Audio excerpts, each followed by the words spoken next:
Olá pessoal, nesse vídeo a gente vai conversar sobre uma primeira norma, a primeira lei federal que regulamenta o Conselho Federal de Química, que é o órgão responsável pela fiscalização e organização do exercício das atividades profissionais de engenheiro químico no país, e é a resolução normativa número 293 do ano de 2020 do Conselho Federal de Química. Primeiro, em relação à Lei Federal número 2.800, que é do ano de 1956, trata da criação e regulamentação do Conselho Federal de Química. Essa lei, na verdade, veio, num primeiro momento, diferenciar o exercício da profissão de químico. Vejam que o artigo 1º da lei não falava ainda de engenharia química ou do engenheiro químico. O artigo 1º fala exatamente assim, vou ler para vocês. Artigo 1º.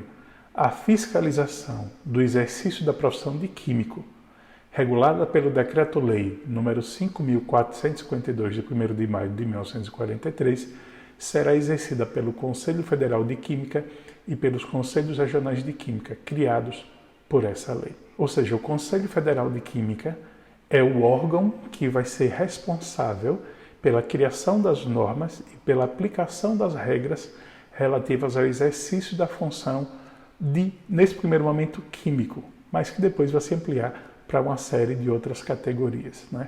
O artigo 2º dessa mesma lei dá a dimensão do Conselho Federal de Química, não é uma mera associação. A gente sabe que existe, por exemplo, a Associação Nacional de Engenharia Química, que é uma associação, essa sim, de caráter civil, informativo, de congregação profissional, mas o Conselho Federal de Química não. O Conselho Federal de Química tem prerrogativas que são inerentes a um órgão que faz parte da estrutura do Estado.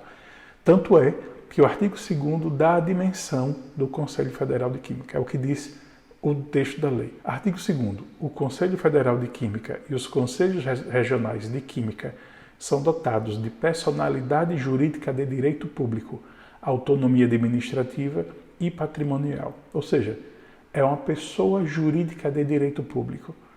Eu, por exemplo, e vocês, se nós quisermos nos juntar para criar uma empresa, uma fundação ou uma associação civil, uma ONG, por exemplo, de proteção ambiental, a gente vai criar uma pessoa jurídica de personalidade privada.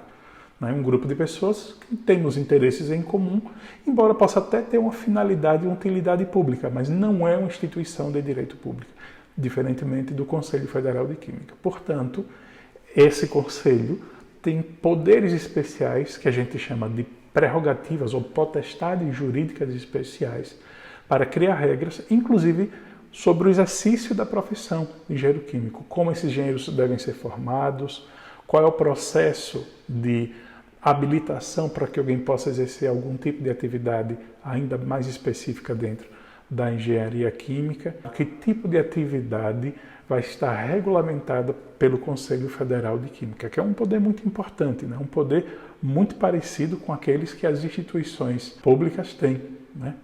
Então, diz aqui que o Conselho Federal de Química e os Conselhos Regionais de Química são dotados de personalidade jurídica de direito público, autonomia administrativa e patrimonial. E a sede do Conselho Federal de Química será no Distrito Federal, que essa época, lembro vocês, era no Rio de Janeiro, ok? O Distrito Federal, a capital nacional, era no Rio de Janeiro até 1960, essa lei de 1956, portanto a época ficava no Rio de Janeiro. Lembra vocês que o Brasil teve 3 capitais, a primeira capital foi Salvador, né? Não lembro até que data ficou em Salvador, depois foi para o Rio de Janeiro e lá ficou até 1960. Somente com a criação de Brasília, do ano de 1960, salvo engano, é que a capital federal, o Distrito Federal, foi transferido para Brasília também. E lembra vocês, até aproveitando, fazendo aqui um parênteses histórico, né? A própria Federação Brasileira é muito nova. Lembra vocês que o Brasil, enquanto nação jurídica, enquanto país, vai completar ainda 200 anos. Né? Tem gente, o Brasil tem 520 anos. Não, não tem. Tá? O Brasil, enquanto história, enquanto nação, tem milênios, tem a mesma idade que a Terra tem. Tá? É porque a gente esquece muito, parece que é questão de esquecer toda a história antes da chegada dos europeus. Então o Brasil tem uma história muito grande das comunidades indígenas que habitavam naturalmente o território, que são os brasileiros originais, são os verdadeiros donos, né, do espaço territorial brasileiro, e que a partir de 1500, aí sim, com a chegada dos portugueses, depois dos espanhóis, holandeses, franceses, assim por diante, nós tivemos uma história pós-europeia. Né? Então nós temos, depois do ano 1500, uma participação relativamente grande, né, dessas comunidades europeias na formação do país que somos hoje. E lembro a vocês que a Declaração de Independência ocorreu no dia 7 de setembro de 1822, ou seja, foi aí que o Brasil, como país, nasceu. De 1500 até 1822, durante esses 322 anos aí, nós éramos território português. O Brasil, esse solo que pisais, era Portugal naquela época. E durante um períodozinho de 60 anos, inclusive, foi a Espanha. Não sei se vocês lembram lá do estudo da história, né, que entre 1580 e 1640 houve a unificação das coroas espanhola e portuguesa, e durante esses 60 anos aí ficamos sob o domínio espanhol também. Em 1640, os portugueses conseguiram restaurar sua independência, que eles chamam de restauração da independência de Portugal, e de 1640 até 1822 nós tivemos aí o governo português no território brasileiro. Não em todo, mas em quase todo o território brasileiro, como a gente conhece hoje. E de 1822 para cá é que nós somos uma nação independente, ou seja, no dia 7 de setembro do próximo ano, de 1822, faremos 200 anos enquanto país independente, enquanto nação. Né? E nesse tempo, né, lembro a vocês que os 80 primeiros anos nós não éramos uma república nem éramos federativos. Nós éramos uma monarquia centralizada, uma monarquia unificada. Nós éramos um país unitário, não éramos federação naquele momento. E lembro a vocês que nossos dois primeiros chefes de Estado, o primeiro deles nasceu em solo português, inclusive, que é chamado no Brasil de Dom Pedro I, que para os portugueses é Dom Pedro IV, né, na sua escala. Mas como ele foi o primeiro imperador do Brasil, por isso que nós chamamos de Dom Pedro I. O seu filho, Dom Pedro II, que já nasceu no Brasil, assumiu muito cedo, né, o papel de príncipe regente e depois de imperador, e ele foi destronado em 1889, que é quando, no dia 15 de novembro, proclama-se a República, e nesse mesmo dia, é um fato, às vezes, pouco lembrado, mas no dia que se proclamou a República, também se proclamou a Federação.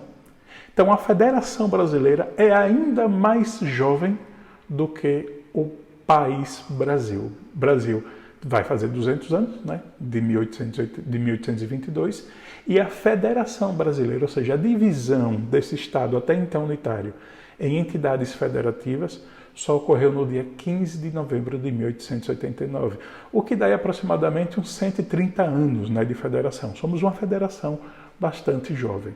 E nesses 130 anos, a primeira capital já foi no Rio de Janeiro, e a segunda capital federativa foi já em Brasília, na década dos anos 60. Né? Então nós tivemos 3 capitais, uma delas só no período imperial, Salvador, depois ainda durante o período imperial, salvo engano, com a chegada da família real de Portugal a Rio de Janeiro em 1808, depois quando o Brasil se torna uma federação em 1889, estava a capital no Rio de Janeiro, lá ficou até 1960, quando Brasília foi inaugurada, e então foi transferida à capital federal, e é onde, neste momento, ainda está. Isso pode vir a mudar, isso é história. A gente nunca para pensar de forma tão longa. De momento não há nenhum motivo, né, político, nem logístico, nem geoestratégico para a gente mudar a capital de onde ela está atualmente sediada, no Distrito Federal, em Brasília, ali no Centro-Oeste. Mas é possível que no futuro mude. Né? Já ocorreram 2 mudanças, por que não ocorrer a terceira? De momento, não há, na prática, nenhuma necessidade de que isso venha a ocorrer. Mas, retomando aqui o tema que a gente está falando, essa ideia de que a regulamentação do exercício da profissão de engenheiro químico hoje é feita pelo Conselho Federal de Química, cuja sede está no Distrito Federal, ou seja, nesse momento no Brasil, em Brasília. A lei 2800, lá de 1956, estabelecia que o Conselho Federal era composto por um número muito limitado de pessoas. Praticamente eram 10 pessoas, um presidente e 9 conselheiros. Está aqui o texto da lei, no artigo 4º, no artigo 5º, 6º e 7º. Eu não vou ler para vocês um por um desses dispositivos, vou deixar lá o link para que vocês possam diretamente acompanhar o texto da lei. E a forma mais simples da gente verificar esse funcionamento aqui está nesse formato, né, de organograma. Esta é a composição prevista para o Conselho Federal de Química em 1956. Né? Era dividido por 13, era composto por 13 membros, 12 conselheiros federais e um presidente. O presidente do Conselho Federal de Química era indicado pelo presidente da República. Né? Ele recebia uma lista tríplice, uma lista com 3 nomes, dos nomes mais bem votados dentro do Conselho Federal de Química, e desses 3 o presidente poderia escolher um. Sempre foi, na nossa democracia, uma tradição que o presidente nomeava aquele mais votado. Né? Mas nos últimos anos esse costume não tem sido seguido pelo governo. Né? E isso, de alguma forma, distorce um pouco a questão da representatividade democrática. Por outro lado, esse conselho era composto, além do presidente, por mais 12 conselheiros federais, sendo que 9 desses conselheiros federais eram divididos em 3 grandes áreas técnicas. 3 engenheiros químicos, 3 químicos industriais e um técnico químico, no mínimo, tá? Podia ser até um pouco mais. E dos outros 3 conselheiros federais, um era indicado pela Politécnica da USP, um pela Escola Nacional de Química e um pela Faculdade Nacional de Filosofia. Isso, lembra vocês, 1956. Todos esses órgãos concentrados onde? No Sudeste. Né? Então havia uma concentração muito forte de poder político dentro do contexto aqui do Conselho Federal de Química no Sudeste, especialmente no estado de São Paulo. Né? Claro que isso já estava muito defasado, já vinha sendo modificado, e a norma mais recente acabou, digamos, mudando de forma muito completa, de forma muito adequada, me parece, essa representação federativa. A partir do ano de 2020, o Conselho Federal de Química criou uma norma, que é a Resolução Normativa número 293, do ano de 2020, e que regulamenta essa questão, criando uma nova estrutura em relação ao seu conselho. Antes da gente passar para o conselho especificamente, quero fazer outro parênteses. A gente vê, por exemplo, aqui, Resolução Normativa do 293 do ano de 2000.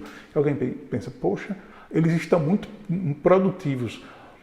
Só no ano de 2020 foram quase 300 resoluções normativas. Não é assim, professor? Não é assim. Tá? Os conselhos federais aqui no Brasil, infelizmente, seguiram a mesma tendência do nosso Congresso Federal e adotou uma técnica legislativa que a maioria dos países do mundo não adota, que é muito falha, que é de nomear as suas normas, sejam leis, decretos, resoluções, de forma sequencial numérica, sem que ela reinicie a cada ano. Aí o que é que dá impressão para quem é de fora? O que é que significa isso? É a Resolução Normativa número 293, desde a primeira que foi criada. Imagine que foi lá na década de 60. Resolução Normativa número 1. Vamos supor que tenha sido lá em 1956. Pô, número 1. Depois é número 2, número 3. Terminou o ano de 56, começou o ano de 1957. Aí, em vez de começar de novo, 1, 2, 3, 4, 5 daquele ano, não. Aí continua número 5, número 6, assim por diante.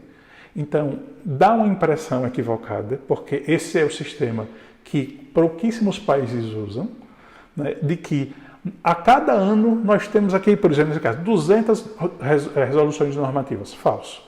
Essas 200 se contam desde o começo. Esse /2020 é simplesmente por uma questão de facilidade de localização da norma. Então vamos supor que você está pesquisando, preparando uma resposta, preparando um parecer para que você tenha que emitir para um cliente de vocês e você precisa citar a norma. Essa norma lá dos anos 70, dos anos 80. Então, não significa que em 1982 você vai achar uma resolução normativa número 1. Não, porque nos anos anteriores, com certeza, esse número já foi usado, tá bom? Então, aqui no Brasil, infelizmente, nós adotamos essa técnica que é a equivocada. Tá? Na maioria dos países que utilizam esse sistema de colocar o número da norma e a data, quando vira o ano, ele começa a contar de novo do zero. Ou seja, vamos supor que a gente terminou agora o ano de 2021. Quando começar 2022, quando o Congresso Nacional de algum país for votar uma nova lei, vai ser Lei número 1 de 2022, Lei número 2 de 2022, assim por diante. Quando for 2023, a mesma coisa. Então, infelizmente, se preparem, porque no sistema jurídico brasileiro tem essa dificuldade. Quando você bota barra ao ano, não significa que naquele ano esta foi a quantidade de normas produzidas. Não, significa apenas que esta norma específica foi produzida naquele ano. Então, a Resolução 293 foi produzida no ano de 2020. E aqui, a resolução normativa já tem uma visão muito mais adequada ao federalismo brasileiro contemporâneo, né? Porque neste momento, ou seja, quando essa lei quando essa norma, não essa lei, quando essa resolução normativa, ou seja, essa norma foi promulgada, haviam 21 conselhos regionais de química. Alguns estados menores não tinham seus próprios conselhos regionais de química. O Conselho Federal de Química tentou limitar, né, tentou diminuir, obviamente, os privilégios e a representação até distorcida do Sudeste naquela composição antiga de 1956, que na verdade já vinha sendo alterada, mas essa é a que está nesse momento em vigor, para garantir que haja uma distribuição relativamente equitativa entre as diferentes vertentes do exercício profissional da engenharia química, inclusive aqueles que não são engenheiros químicos também, mas que exercem profissões que estão relacionadas à engenharia química. Antes da gente continuar, eu também queria lembrar a vocês a questão do... Há normalmente a tendência a que os alunos de todos os cursos de direito também confundam o que é federal com o que é nacional, como se fosse uma coisa só. E não são. São coisas distintas, ok? A gente tem 3 níveis federativos. Nós temos os municípios, os estados e a União Federal. Mas todos esses 3 entes federativos estão dentro de um conjunto ainda maior, que é a República Federativa do Brasil. Então, a República Federativa do Brasil é composta da União Federal, de 26 estados, o Distrito Federal e de mais de 5.500 municípios, ok? Então, não confundam, por favor, União Federal com República Federativa do Brasil, tá? A União Federal está contida dentro desse conjunto maior, que é a República Federativa do Brasil. Portanto, o conjunto de toda a nação brasileira é composta pela República Federativa do Brasil, né? O presidente da República, os 26 governadores de estado, mais o governador do Distrito Federal, os 5.500 prefeitos que representam o poder executivo de cada um desses entes federativos. Agora, quem é que representa esta pessoa, a República Federativa do Brasil, perante a comunidade internacional, é a União Federal, ok? É simplesmente um representante. Imaginem, por exemplo, que vocês vão precisar entrar com ação contra uma pessoa, contra uma instituição. E vocês contratam o advogado. O advogado é que vai apresentar o pedido pelo juiz, vai defender em seu nome, vai apresentar provas, mas ele não é você. Naquele momento, ele representa os seus interesses. Da mesma forma, a gente vai entender aqui que a União Federal vai representar os interesses de toda a nação brasileira. Por isso que a gente diz que o que está no nível nacional está acima do nível federal, ok? Porque o nacional engloba os interesses de toda a nação, União Federal, estados e municípios. O que é federal é concernente à administração pública federal. No Poder Executivo, Governo Federal, no Poder Legislativo, Congresso Nacional, no Poder Judiciário, a Justiça Federal também, tá joia? Se a gente for fazer um comparativo, é mais ou menos aquela mesma confusão que muita gente faz entre o que é internacional e o que é estrangeiro. Ah, isso é música internacional, uma banda britânica, uma banda irlandesa, U2, por exemplo. Ah, isso é música internacional. Do ponto de vista técnico, não é música estrangeira, porque é uma banda de um só país, da Irlanda, ok? Então, quando a gente fala, por exemplo, da ONU, a gente não fala de direito estrangeiro, está falando de direito internacional. Por exemplo, quando o Brasil assina os tratados que são propostos pela ONU, nós não estamos acatando o direito estrangeiro, não. Nós estamos, juntamente com os demais países, dialogando, negociando e chegando, ao final, por um pacto internacional, de construção coletiva de norma. Então, quando se fala de uma resolução da ONU, de uma diretriz da Unicef, de algo que seja criado a partir, por exemplo, do Programa das Nações Unidas para o Desenvolvimento, o PNUD, não significa que é o direito estrangeiro que está se impondo ao direito brasileiro. Não, o Brasil está construindo com outros países esse ordenamento jurídico que todas as nações estão concordando em criar. Portanto, é direito entre nações, internacional. É diferente, por exemplo, do direito argentino. O direito argentino se aplica na Argentina. Se eventualmente eles criaram alguma regra nova que pode ser interessante para a gente, joia. Nosso Congresso Nacional pode preparar um texto de lei para depois criar uma lei nacional interna, copiando até a lei argentina para entrar aqui em vigor. Mas o direito argentino não se aplica de forma direta e imediata aqui no território nacional. Tem alguns casos muito excepcionais que o direito estrangeiro pode vir a ser aplicado de forma subsidiária ao direito nacional, sim. Mas isso é um tópico muito específico de uma disciplina chamada Direito Internacional Público, que a gente vê no curso de Direito. A gente não precisa aprofundar aqui nesse momento, ok? O importante é que vocês saibam que, quando a gente fala em direito internacional, não é o direito de um país que está se impondo ao direito brasileiro. Não. O Brasil, com outros países, redigiram aquela norma e todos se comprometem a cumpri-la. Todos se comprometem a efetivá-la. Tá? É diferente do direito norte-americano, que vai se aplicar nos Estados Unidos, do direito português, do direito espanhol, que vai se aplicar no território de cada um dos países. Tá joia? Então, essa é a diferença entre o que é internacional e o que é estrangeiro. Da mesma forma do que é nacional e do que é federal. Então, nessa nossa breve conversa de hoje, o foco foi mostrar a vocês que a estrutura que nós temos atualmente para a composição do Conselho Federal de Química é fruto de uma evolução histórica e que ela hoje tenta atender à diversidade que nós temos de estados no país. A gente sabe que estamos aqui no Nordeste, que nós temos uma atividade econômica e um contexto político, econômico e social bastante diferente do Sudeste, né, que tem uma industrialização muito mais concentrada, muito mais robusta, enquanto aqui no Nordeste a gente ainda está dando primeiros passos, não em termos de qualidade, mas em termos de quantidade de indústrias e de pessoas que estão exercitando esse tipo de atividade aqui na região. Tá? Então vejam que a norma original é uma lei federal e ela, de 1956, e ela acabou sendo modificada de forma bastante recente por um regulamento normativo interno de um órgão que não faz parte do Poder Legislativo. Isso faz a gente retomar a ideia do vídeo passado do critério da especialidade. Como o Conselho Federal de Química tem, de acordo com a própria lei que a originou, a Lei 2.800, o poder de regulamentar o exercício da profissão aqui no país, ela também pode regulamentar como vai se estruturar para refletir da melhor forma possível a estrutura federativa que nós temos hoje, 2021. Né? Que nós temos, relembro a vocês, 26 estados, mais o Distrito Federal, que inclusive é um retrato de momento. Tá? Lembro a vocês que nem sempre foi assim. Há alguns anos atrás, antes da Constituição, nós tínhamos 23 estados, tínhamos territórios federais. Antes disso eram 17 estados. A tendência é que cada vez mais os estados se fragmentem em posições menores.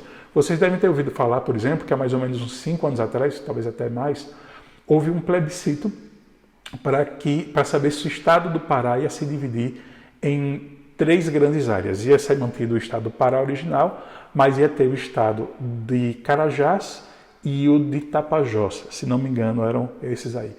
Por fim, a maioria da população do estado do Pará decidiu não mudar o território, ficou como está. Mas há ainda grupos de políticos econômicos que têm todo interesse que o estado do Pará se divida em fatias menores. E cá para nós, eu acho que tem todo sentido. O Pará é um estado absurdamente gigante, maior do que muitos países do mundo, que é a maioria dos países do mundo, aliás.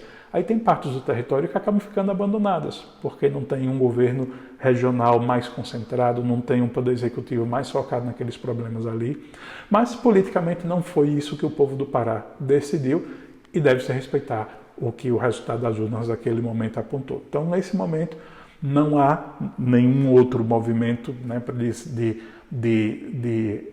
que tenha força política suficiente para chegar a uma mudança no mapa brasileiro, mas não tenho a menor dúvida que nas próximas décadas outros projetos que a gente diz de desmembramento formação, ou seja, de que um território de Estado vá ser desmembrado para criar novos entes federativos possam ocorrer. O que é que significa isso? Novos conselhos de química, com o passar do tempo, tendem a surgir também. Okay? E um número maior de conselheiros será necessário, já que o próprio regulamento normativo de 2020 prevê que para cada novo ente federativo que tenha um Conselho Regional de Química, deverá ser nomeado um titular, um representante seu, mais um suplente. Tá bom? Bom, isso é tudo por hoje. A gente seguirá tratando do tema no próximo vídeo. Até então.